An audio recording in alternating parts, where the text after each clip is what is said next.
দর্শক বন্ধুগণ, সবসময় আপনাদের জন্য দোয়া করি। আমি মসজিদে অনেক সময় নামাজ পড়তে যাই। আমি চেয়ারে বসে নামাজ পড়ে আপনাদের জন্য দোয়া করি। এই মালদ্বীপ যে কত ভাই ব্রাদার কত বিপদ আছে, আমাকে আমার ভিডিও যে দেখে বা আমার যে নক দেয় তারা বুঝতে পারে, কত মানুষ আমার ফোন দেয়। তো আপনারা আমার জন্য দোয়া করবেন। আমি বলুম নামাজ পারতে কামাই দেই না, আমি চেয়ারে বসে আপনাদের জন্য নামাজ পড়া দোয়া করি। ইলি আমি তো সেজদা দিতে যাইতে পারি না। তো সবাই অবশ্য ভিডিও ফলো থাকবেন, আপনাদের জন্য কিছু গুরুত্বপূর্ণ কথা আছে। ধন্যবাদ, ফলো থাকেন।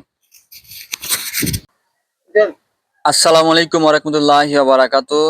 আমি জামাল, আপনাদের ছোট ভাই। আপনারা জানেন আমি অনেক অসুস্থ ছিলাম। কিছু মানুষ আমার জন্য দোয়া করছে, যারা দালাল, যারা মুনাফিক মালদ্বীপ শহর, ওনারা বলছে আমি জানি শালার পর শালা যদি মরতো ভালো হইতো, মরার থেকে বাঁচলো কেন? কারণ আমি তো হকের কথা বলি, যার কারণে এরকমটাই বলছে। আর এরকমটাই আমি অনেকটা শুনছি, অনেকজনে বলছে।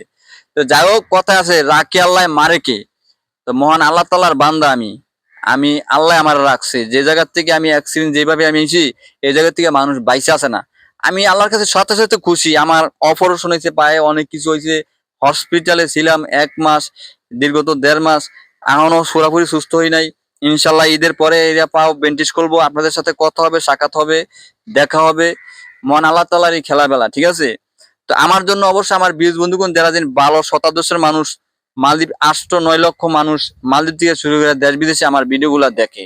তো ওনাদের দোয়া ভালোবাসা, আমার বাবা মার দোয়া, অবশ্য আমার নিজের দোয়া আল্লাহ কবুল করছে, আল্লাহ বাঁচা রাখছে। তবে আগামী দিনে দেখতে পারবেন, আমি যদি বাইসা থাকি, এই প্রবাসী শুধু মালদ্বীপ না, সৌদি, কুয়েত, যত জায়গায় প্রবাসীরা যত প্রতারণা, যত যা শিকার হইতেছে, আমি কি করি ইনশাল্লাহ দেখতে পারবেন, ঠিক আছে? আমি মরণের আগ পর্যন্ত হাসপাতালের বেরো থাকা হয়েও হকের কথা বললাইছি।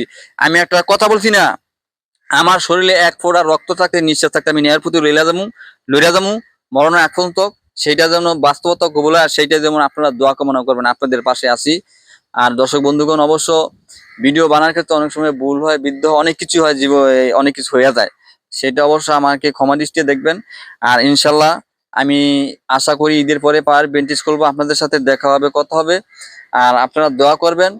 আর দেখেন এই যে কবরস্থান, এই যে কবরস্থান, হয়তো এতদিনে আমি 2 মাস আগে যে অ্যাক্সিডেন্ট ছিলাম লইয়া যেত গাল্লায়, হাসপাতালের বেটো ছিলাম, কত মানুষ, কত কষ্ট, কত যন্ত্রণা, সাদা কাপড়ের ভিতরে আমার শুয়া রাখছে।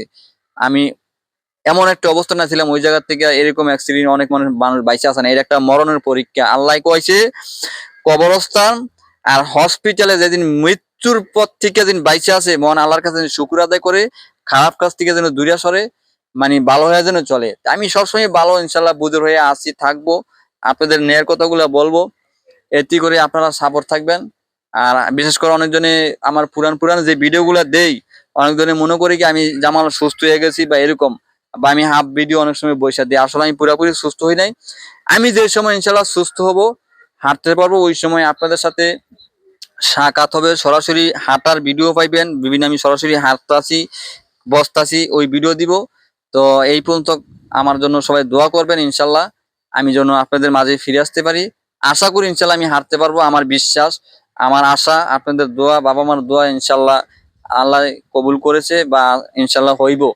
আজকের মতন এই পর্যন্ত। ভিডিওটা সবাই লাইক করে শেয়ার করে দিবেন, আমার বন্ধুগুলো সবাইকে দেখার সুযোগ করে দিবেন।